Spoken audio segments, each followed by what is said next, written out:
Pessoal, até o momento, para mostrar a consistência de determinado argumento, a gente utilizou somente um tipo de prova, que era a prova direta. Mas além dela, existem outros dois tipos, que são a prova do condicional e a prova indireta. Esses dois tipos de prova utilizam as mesmas regras de inferência e equivalência que a gente já vem aplicando na prova direta. Então, eu recomendo que aqueles que ainda não conseguiram se apropriar da aplicação das regras, que treinem um pouquinho mais na prova direta, e aí que depois venham para a prova do condicional. É interessante que vocês façam a resolução da prova anterior à última questão, e aí vocês vão conseguir treinar melhor um pouco, certo? Para a prova do condicional, nós precisamos necessariamente que a conclusão seja um condicional, e não que ela tenha um condicional. O condicional precisa ser o conectivo principal. Nesse exemplo que nós temos aqui, que implica em T, então na conclusão eu tenho como conectivo principal condicional.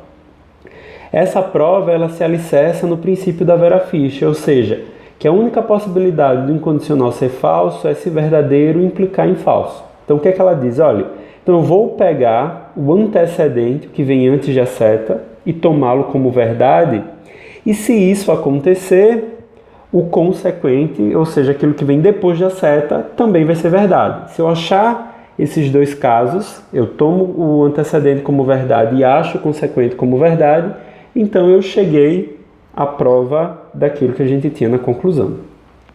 Como é que isso se dá na prática? Na prática a gente começa do mesmo jeito que a prova direta, colocando tudo aquilo que vem antes da conclusão como premissa. Então eu vou pegar aqui a primeira, não P implica em não Q ou R, é uma premissa. A segunda, S ou R implicando em T, premissa. Terceira, não P ou S, premissa. E a quarta, não S. Certo? Quando a conclusão for um condicional, a prova do condicional nos dá a possibilidade do quê? Pegar aquilo que vem antes da seta como premissa. Então eu posso criar aqui uma quinta premissa, que vai ser o quê? Posso chamá-lo de premissa provisória, premissa adicional ou hipótese. Vocês que escolhem, certo? E aí eu vou tentar fazer a combinação para chegar no que vem depois da seta, que nesse caso aqui é o T, beleza? Então vamos lá. Passo 6, o que é que eu posso fazer aqui? Eu posso combinar o 3 e o 4 em um SD. Se eu tenho uma disjunção e a negação de um dos membros, então o outro membro é verdade. Passo 7, o que é que eu posso fazer? Soltou não P. Não P no 1 é o que está antes da seta. Então, se o que está antes da seta é verdade, o que vem depois também é. Que regra é essa? Eu vou pegar o 1 e o 6 e aplicar modus ponens. Passo 8. No 5 eu tenho Q, no 7 eu tenho uma disjunção com não Q. Então, se a negação de um dos membros é verdade, o outro é verdade. Isso se eu pegar o 5 e o 7 e aplicar SD. 9. Eu tenho 2 e o 4 também, a negação de um dos membros de uma disjunção. Então, se eu pegar o 2 e o 4 e aplicar SD, solta R implicando em T. Ora, se R é verdade e R implicando em T é verdade, se o que vem antes da seta é verdade, o que vem depois também é. Se eu pego o 8 e o 9 e aplico modus ponens. Cheguei aqui na nossa conclusão, no T. Então, se eu tomar Q como verdade, T vai ser verdade. Logo, eu posso afirmar que Q implicando em T é verdade se eu pegar do passo 5 até o passo 10 e aplicar a prova do condicional. Professor, mas e se o caso do Q for falso? Se o Q for falso, automaticamente o condicional já é verdade. Então, a única coisa que eu preciso me preocupar é quando o Q for verdade. Então, quando o Q é verdade, a gente acabou de ver aqui que se Q é verdade, T é verdade. E aí a gente elimina a possibilidade do princípio da Vera Fischer. Logo, essa conclusão, em todos os casos possíveis, é verdadeira. Beleza? Próximo exemplo, a gente tem esse aqui, Conectivo principal, conclusão, condicional, perdão. O que é que eu vou fazer? Trabalho inicialmente do mesmo jeito que a gente já trabalhou antes. Então, separo o que vem antes da conclusão como premissa. 2. S ou R implica em T. Premissa. 3. P implica em S. Premissa. E aí pego o que veio antes da seta, o conectivo principal é o condicional, que veio antes da seta, coloco aqui e trato como premissa provisória, premissa adicional ou hipótese. Pode escolher um dos três. Beleza? Então, passo 5. O que é que eu posso fazer aqui?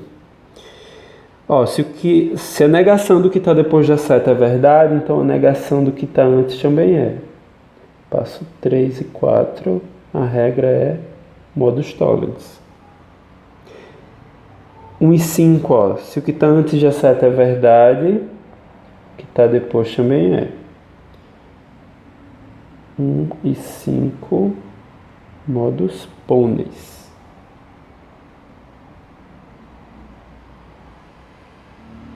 Eu tenho Q implicando em R, eu tenho que chegar em Q implicando em T.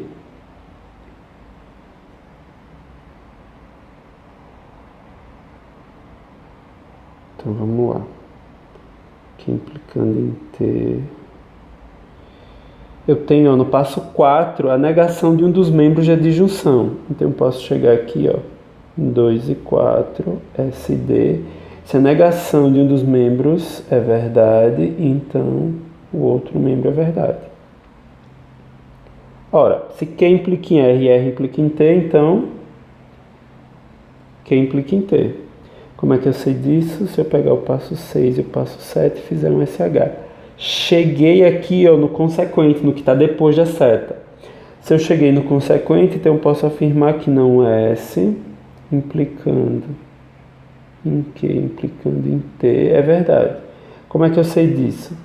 Se eu pegar do passo 4 até o passo 8 e aplicar a prova do condicional.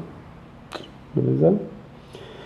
Terceiro exemplo, temos na conclusão, Q implicando em S, age do mesmo jeito, separo tudo aquilo que vem antes da conclusão como premissa. 2, R implica em S. 3, não P e T, ou R e U, premissa. 4 vai ser Q, nossa premissa provisória. Onde é que eu posso combinar um S? Onde é que eu posso combinar o Q, que foi a premissa que veio? Eu tenho ele na 1, certo? A negação do que está depois da seta é verdade, então a negação do que está antes também é. Se eu pegar o 1 e o 4 e aplicar modus tollens. Se eu sei que não P é verdade, logo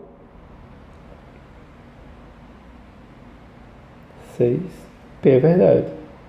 Beleza? Você pega o passo 5 e aplicar DN. Observe que eu tenho ali no passo 3, não P e T. O que é que seria isso? Eu vou pegar aqui o P e fazer um add de não T. Eu vou pegar o passo 6 e fazer um add. O que é que seria P ou não T? P ou não T seria... Vou vir aqui no 8... Nego o primeiro, inverto o conectivo, nego o segundo. Isso é se eu pegar o 7 e aplicar De Morgan. Certo? Observe que eu consegui gerar a negação de um dos membros da disjunção. A negação de não P e T. Então, se a negação de um dos membros da disjunção é verdade, então eu venho aqui, R e U é verdade. Se eu pegar o passo 3 e o passo 8 e aplicar SD. Se R e U é verdade, então é verdade. Como é que eu sei disso?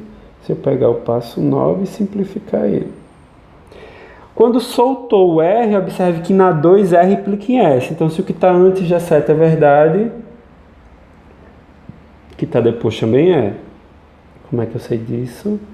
Pego o passo 2 e o passo 10 e aplico MP. Cheguei em S, que é justamente o consequente, que vem depois da seta. Então, o que é que eu posso fazer aqui? Ó? Se eu partir do antecedente como verdade, cheguei no consequente como verdade, então minha conclusão é verdade. Como é que eu sei disso? Se eu pegar do passo 4 até o passo 11 e aplicar a prova do condicional. Cheguei aqui, ó, tá feita a prova, certo? Uma vez que eu cheguei, parti do antecedente como verdade, cheguei no consequente, então eu vou saber que a minha conclusão, que é o condicional, pode ser provada como verdade. Como é que eu faço isso? Através da prova do condicional, beleza?